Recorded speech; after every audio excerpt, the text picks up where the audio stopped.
இயேசுவின் அன்பு இதயங்களுக்கு காலை வணக்கம்.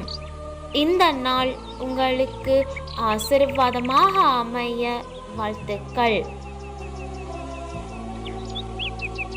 இப்புதிய நாளுக்கான ஆசீர்வாத இறைவசனம் திருப்பாடல்கள் அதிகாரம் 97 இறை வார்த்தை 10.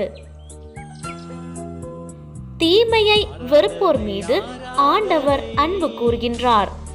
அவர் தம் பற்றுமிகு அடியார்களின் உயிரை பாதுகாக்கின்றார். பொல்லாரின் கையினின்று அவர்களை விடுவிக்கின்றார்.